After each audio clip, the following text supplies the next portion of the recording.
Giganto's origin begins many years ago with the introduction of the Celestials.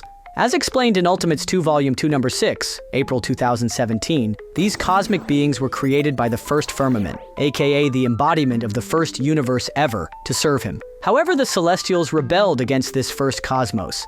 As a race, they never wanted to be subdued. Instead, they wanted their own creations in the universe to change, to evolve, and become something new.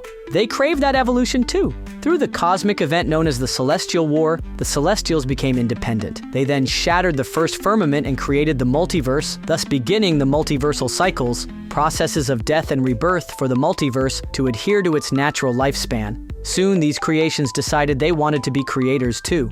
The Celestials brought the Eternals to life, as shown in What If, Volume 1, Number 23, July 1980. Also known as Homo Immortalis, these humanoids were granted amazing abilities in exchange to protect humanity. At the same time, they created the Deviants, a counterpart of the Eternals also known as Homo Descendus. While the Eternals had to protect Earth, the Deviants were only seen as an unstable race, created only for the sake of experimenting with genetics. But what does this have to do with Giganto? Give us a second, we're about to get there. So it happened again. The creations became creators once more. This time it was the Deviants. This race decided to experiment with giving life just like their predecessors. Particularly, it was the deviant known as Crow, who created beasts known as deviant mutates, and then put them in a remote location known as Monster Isle, as explained in Marvel Universe Volume 1, Number 7, October 1998. Crow planned to finish an army of these monsters that would eventually help him to conquer Earth. Needless to say, this didn't work out due to the Monster Hunters, a team of explorers who devoted their lives to getting rid of these monsters, but that's a story for another time. Now you must know that many deviant mutates are still around. The most iconic example, yes, it's Giganto.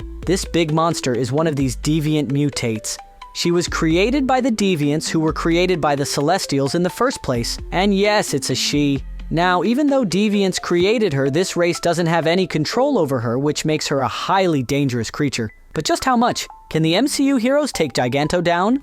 First appearing in Fantastic Four Volume 1, Number 1, August 1961, Giganto was created by Stan Lee and Jack Kirby at an early era in Marvel, where most Marvel heroes went against literal monsters. So yes, she's a literal monster. She's huge, she's beastly looking, and she feels a lot like a pastiche between a kaiju and a cryptid. Given this, Giganto doesn't possess a complicated set of abilities. This monster's main trait is her size. Based on how easily she can hold heroes in her hands as if they were dolls, it's safe to say Giganto is around 60 feet tall and just as muscular.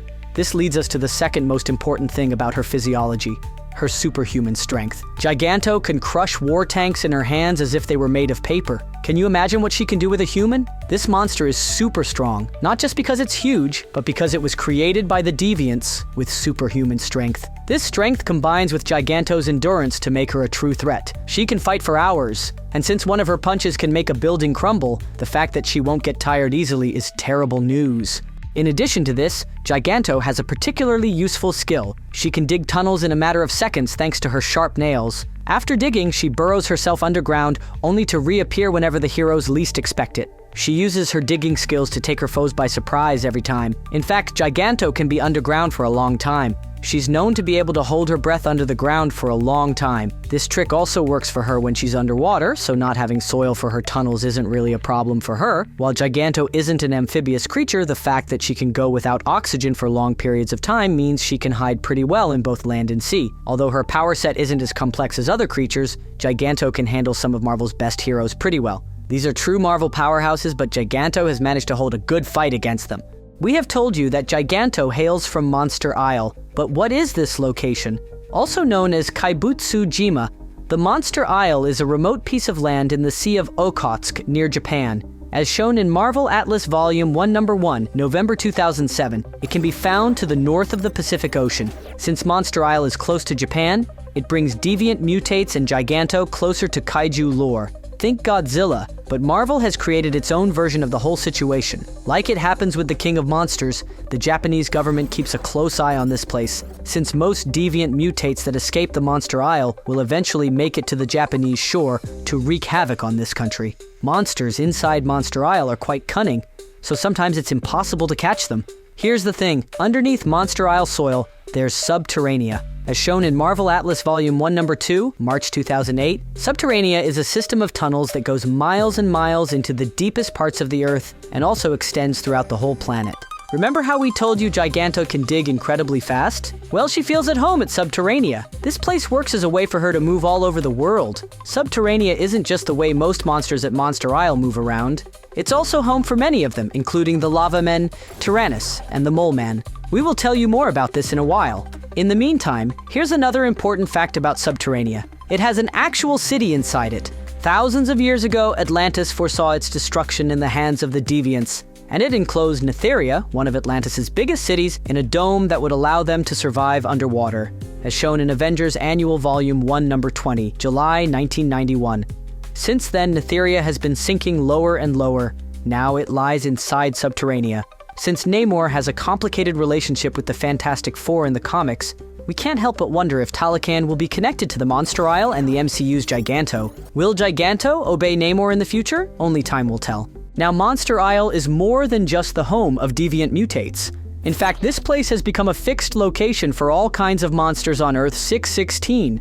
From the abominable snowman to Fin Fang Foom to the actual Earth 616 Godzilla, the Monster Isle is a place where these creatures coexist. Sometimes they don't bother the rest of the world, sometimes they do. We will tell you more about this in a while, but now, you should know that Monster Isle is such an important location for monsters that even the Thing ended up living here for a while. How is this possible? The Thing is a hero. Well, let us explain. During Fantastic Four Volume 1 Number 296, August 1986, the Thing runs away from his life. Saddened by his mutation, which according to him turned him into a monster, he escapes to Monster Isle, ready to become one of the many creatures in this land. Of course, the Fantastic Four won't have it. The team assembles immediately to go and find Ben, who is like a brother to them. Once they arrive, they have to fight dozens of creatures to get to Ben, who tries to convince them to return to their lives without him. Even though he's basically planning to become a minion for Moleman who lives at Monster Isle, they want him back. Ultimately, the Thing recognizes that the Moleman's plans are far from heroic, and he decides to return with his family. But for a couple of weeks there, this beloved hero was another of the many deviant mutates working for Moleman, like Giganto. Since the last trailer for the Fantastic Four First Steps shows the Thing using a beard, we like to believe Grimm will make for an escape just like this one. Now that Giganto is confirmed to be in the film too, maybe the team will have to visit Monster Isle. After all, it has been confirmed that Moleman will be in the movie too. It would make sense for his army to make it into the MCU as well. And speaking of Moleman, did you know Giganto is basically one of Moleman's minions? We have already told you that Harvey Elder, aka Moleman, was at Monster Isle when the Thing arrived, but we didn't fully explain why. You see, this villain uses Monster Isle, and more specifically Subterranea, as his base of operations. He and his Moloids, a race of deviant-created mole-like creatures who live underground, share this space with other deviant monsters. This goes beyond that, really. Moleman has found a way to use the monsters on this island as his personal army. In fact, his fight against the Fantastic Four during their debut in Fantastic Four #1 in 1961, the Moleman unleashed Giganto against the heroes. It's funny, really. Galactus may be the most iconic Fantastic Four villain, but Giganto and Moleman actually debuted at the same time as the team. Since their debut, Moleman has used Giganto against the Fantastic Four several times, but we are sure the movie will be inspired by their first fight ever. You should know that when Giganto first debuted in comics, it was only in the 1960s. Marvel was far from introducing the Celestials. At the time, Giganto was simply a monster who happened to be around. It wasn't until 1976 that Marvel introduced all the deviant lore, and Giganto's origin was retconned. She became one of the deviant mutates. Since then, there have been many other deviant mutates too. One of Giganto's peers at Monster Isle is Gorgilla, who first appeared in Tales to Astonish Volume 1 Number 12, May 1960. This monster is a weird combination of King Kong and Godzilla. He has Godzilla's claws, but he's furry like a gorilla, like King Kong. Like Giganto, he's super strong, being able to lift up to 55 tons, and he's also incredibly agile. After all, he's a monkey. Another prominent resident of Monster Isle is Bicephalus. If you're a bit familiar with Greek, you already know what's up with him. He has 2 heads. If this wasn't enough, Bicephalus also has a powerful pair of wings, a size of about 60 feet, and fire breath. Finally, there's Grottu, who first appeared in Strange Tales Volume 1 Number 73, October 1959. Also known as the King of Insects, Grottu is a mutated ant that Crow created by blasting the animal with nuclear energy. Thanks to this, the ant evolved both physically and mentally. He's now 1,000 times bigger than he used to be, and he's a genius. Contrary to other deviant mutants, Grotu doesn't obey the Moleman. He has his own agenda. He once proclaimed himself the king of insects, but he wants to be king of the whole world. Fun fact about Giganto: she has a mate. Not only this, but they have a family. In Fantastic Four Volume 1 number 347, October 1990, the Skrull Armada transported some of the most dangerous creatures on Monster Isle to other locations on Earth in an attempt to cause chaos. They needed a distraction to retrieve the egg of an inorganic technotroid from this planet, so they used the deviant mutates for this. The plan was for the robot to imprint on the Skrull Empress so it could become its main protector. However, in Fantastic Four Volume 1 number 349, December 1990, Giganto found the egg first. The inorganic technotroid decided that Giganto and her mate were her parents. Funnily enough, the deviant couple accepted the role and actually raised it as their child. To be perfectly honest, this creature hasn't appeared in comics since this happened, but wouldn't it be cool to see it again? A robot created to withstand pretty much anything in the world, raised by two violent creatures, would be an iconic villain.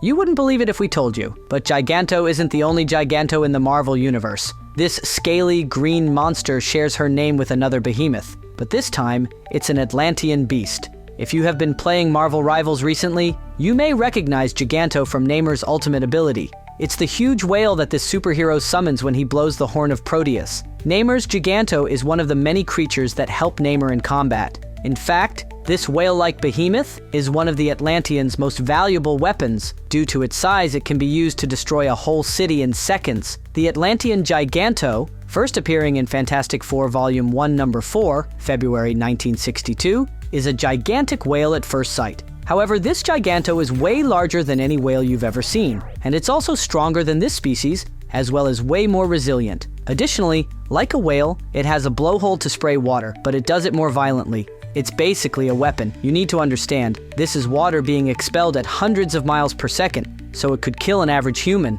The Atlantean Giganto has just one weakness, but it's truly a big one. Once it has spent 60 minutes on the surface, it will need to rest for the other 23 hours of the day. So, Atlanteans can't really abuse its power. This is actually great news for the surface if we consider Namor's thirst for war, isn't it? The Atlantean Giganto and the Fantastic Four version are definitely not the same character. However, they share a lot in common. For starters, they're both basically inspired by kaiju. They're huge creatures that can take down cities in a second due to their size and super strength. Besides, some theories point at Namor's Giganto being a deviant mutate too. This has not been confirmed, since others believe he's actually the product of Atlantean sorcery. Still, if you remember, Netheria, one of Atlantis' cities, ended up at Subterranea after the Deviants took the Water Empire down. So if the Atlantean Giganto was in fact created during this time, it could mean that it is actually a deviant mutant. Marvel should delve into this creature's lore soon. So, coming back to the deviant mutate Giganto. Recently we found out that Giganto will make her debut in the MCU during Fantastic Four First Steps, throughout a Little Caesars commercial. This is honestly hilarious, but also exciting, since it means that the movie will likely adapt the first issue ever of Fantastic Four. We are excited to see a loyal adaptation after a couple of loosely based films. What about you? Giganto is far from the most prominent villain in the Fantastic Four Rogues gallery. In fact, she has around a dozen variants, but none of them have a story of their own. She just kind of exists in most universes. Given this, we never expected to see her on the big screen. It isn't like Giganto wasn't adapted before. This character appeared on television during Fantastic Four: World's Greatest Heroes, the 2006 animated series. However, this has never happened in live action. As we told you, Marvel Studios has confirmed that Moleman will be one of the villains in the movie, and since Giganto is probably its most prominent minion, it makes sense for this creature to be part of the battle too, just like in Fantastic Four number 1. Now, Galactus is confirmed to be the main villain in the movie. Where does that leave Moleman and Giganto? These two will likely be the villains of the first half of the movie. Since they were the first villains to ever face the Fantastic Four, maybe they will be used as the bad guys that showcase just how powerful and how committed to justice the team is. But once Galactus appears, they will fade into the background. Would you like to see this? Or do you want Giganto to be more relevant in the MCU? Maybe even the whole Monster Isle, or even the inorganic Technotroid? Let us know in the comments below, and remember to subscribe. Until next time, thanks for watching CBR.